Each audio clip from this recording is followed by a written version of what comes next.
Murod, o'zingmisan?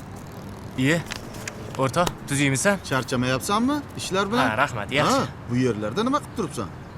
Shu desang, to'ydan keyin yangilik cho'zilib ketganiga, Hop.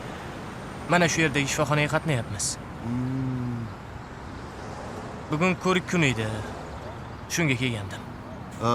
Ko'rik kuni bo'lsa, er-xotin birga kelavermadinglarmi? U kelgandi. Menga ishda javob beraverishmagach, u o'zi ko'rinib ketib o'tdi. Qalay, o'zgarish bormi? O'zi qanchadan beri bu yerga qatnayapsizlar? 4 oydan oshdi. O'zgarishga keladigan bo'lsak, doktor o'zgarish bo'lib qolar, deyapti. Ishlar bilan bo'lib anchadan beri gaplashmaymiz-da. Men senga bu klinikani maslahat bermasdim. Nega? Qayni ukam ham ayoli bilan xuddi shu yerga kelgandi.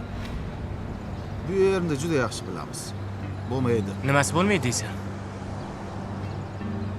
Bu yerni apparatlari eski, mutaxassislari kuchli emas. Eng yomoni, qo'lidan kelmasa ham bo'lar bo'lmasga seni pulingni ishlatish bilan ovora. Xullas, senga bu yerni maslahat bera olmayman. Yana bir o'zinglar o'ylashib, maslahatlashib ko'rasizlar. Shunaqa-da. Keyin qaynukang qayerga bordi? Qaynukam Turkiyaga ketdi. Bu yerlarda ko'p, u yerga qatnab, bu yerga qatnab, oxiri foydasi bo'lmagandan keyin hafsalasi bir bo'lib Turkiyaga ketdi. Mana hozir tuzalib ketib, bir qiz, bir o'g'li bor. Mayli, do'stim. Rahmat. Bo'pti, o'zingni ehtiyot qil, sog' bo'l. Yaxshi ko'rishaylik. O'tkin uyga osh qilib beraman. Ha.